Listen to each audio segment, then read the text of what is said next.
श्री शिवाय नमस्तुभ्यं भक्तों। जय श्री कृष्णा। स्वागत है आपका हमारे YouTube चैनल प्रियंका शास्त्र ज्ञान में। भगवान भोलेनाथ की कृपा हम सब पर सदैव बनी रहे। भक्तों, आप सभी को कार्तिक मास की हार्दिक शुभकामनाएं। सभी मासों में श्रेष्ठ मास कार्तिक मास। आज के वीडियो में आप सुनेंगे कार्तिक मास महात्म की कथा। कार्तिक मास को सभी महीनों में श्रेष्ठ क्यों माना जाता है, इसका क्या महत्व है। वीडियो में आगे बढ़ने से पहले कमेंट बॉक्स में हर हर महादेव जय श्री कृष्णा अवश्य लिखें। चैनल पर पहली बार विजिट हुए, पहली बार मेरी आवाज़ सुन रहे तो चैनल को सब्सक्राइब करके बेल आइकन अवश्य दबाएं। इससे हमारे वीडियो की नोटिफिकेशन आप तक पहुंचती रहे और हमारे सनातन धर्म का ज्ञान जन जन तक पहुंचता रहे। इस ज्ञान वर्धक वीडियो को आप अधिक से अधिक लोगों में शेयर अवश्य करें। मैं सिमरू माता शारदा, बैठे जिब्या आय, कार्तिक मास की कथा सुनो कमल हर्षाय। भक्तों, नैमिषारण्य तीर्थ में श्री सूत जी ने 88,000 शौनकादि ऋषियों से कहा, अब मैं आपको कार्तिक मास की कथा विस्तार पूर्वक सुनाता हूँ, जिसका श्रवण करने मात्र से मनुष्य के सभी पाप नष्ट हो जाते हैं। अंत समय में वैकुंठ धाम की प्राप्ति होती है।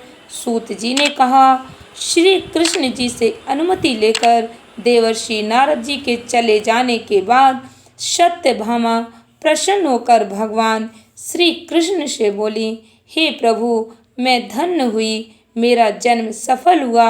मुझ जैसी त्रैलोक्य सुंदरी के जन्मदाता भी धन्य हैं, जो आपकी 16,000 स्त्रियों के बीच में आपकी परम प्यारी पत्नी बनी। मैंने आपके साथ नारद जी को वह कल्प वृक्ष आदि पुरुष विधि पूर्वक दान में दिया, परंतु वही कल्प वृक्ष मेरे घर लहराया करता है। यह बात मृत्युलोक में किसी स्त्री को ज्ञात नहीं है। हे त्रिलोकीनाथ, मैं आपसे कुछ पूछने की इच्छुक हूँ।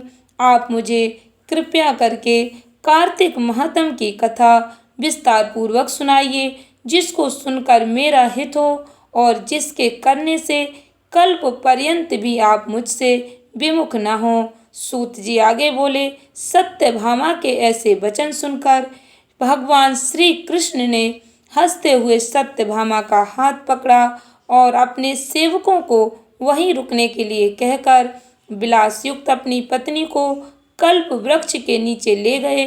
फिर हंसकर बोले, हे प्रिय, 16,000 रानियों में से तुम मुझे प्राणों के समान प्यारी हो। तुम्हारे लिए मैंने इंद्र और देवताओं से विरोध किया था। हे कांते, जो बात तुमने मुझसे पूछी है उसे सुनो। एक दिन मैंने भगवान कृष्ण कहने लगे, तुम्हारी सत्यभामा की इच्छा पूर्ति के लिए गरुड़ पर सवार होकर इंद्रलोक जाकर कल्प वृक्ष मांगा। इंद्र द्वारा मना किए जाने पर इंद्र और गरुड़ में घोर संग्राम हुआ और गौलोक में भी गरुड़ जी गौओं से युद्ध करने लगे। गरुड़ की चोंच की चोट से उनके कान एवं पूंछ कटकर गिरने लगे, जिससे 3 वस्तुएं उत्पन्न हुई। कान से तंबाकू, पूंछ से गोभी और रक्त से मेहंदी बनी। इन तीनों का प्रयोग करने वाले को मोक्ष नहीं मिलता। तब गौओं ने भी क्रोधित होकर गरुड़ पर वार किया, जिससे उनके 3 पंख टूटकर गिर गए।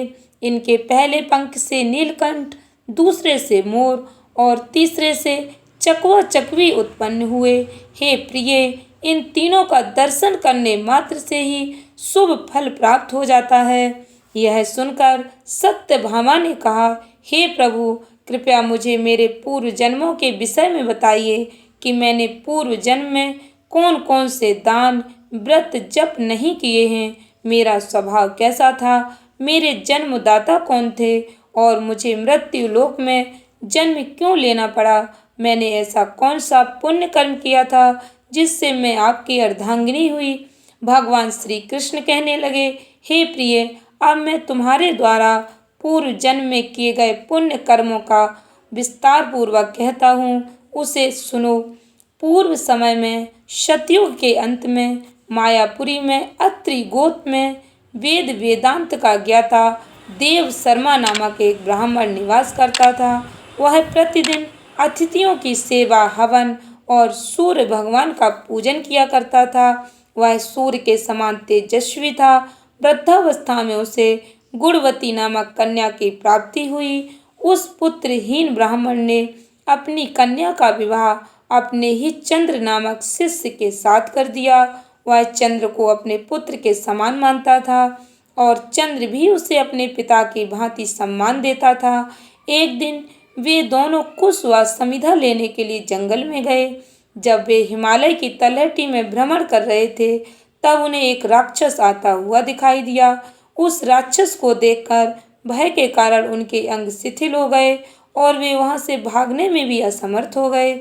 तब उस काल के समान राक्षस ने उन दोनों को मार डाला।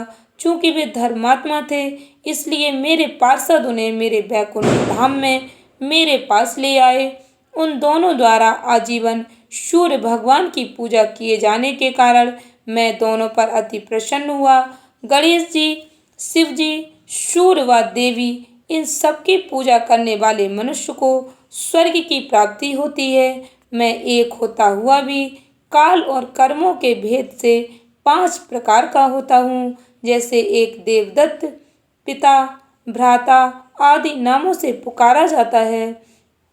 जब वे दोनों विमान पर आरूढ़ होकर सूर्य के समान तेजस्वी रूपवान चंदन की माला धारण किए हुए मेरे भवन में आए, तो वे दिव्य भोगों को भोगने लगे। भक्तों, जो भक्त भगवान की पूजा आराधना पूर्ण श्रद्धा भक्ति के साथ करते हैं, लक्ष्मी नारायण की कृपा उन पर अवश्य होती है। कार्तिक माहत्म्य का पहला अध्याय संपूर्ण हुआ। आशा करती हूँ वीडियो अच्छी लगी होगी। इस वीडियो को अधिक से अधिक भक्तों को शेयर अवश्य करें। चैनल को सब्सक्राइब करें। धन्यवाद भक्तों। श्री शिवाय नमस्तुभ्यं।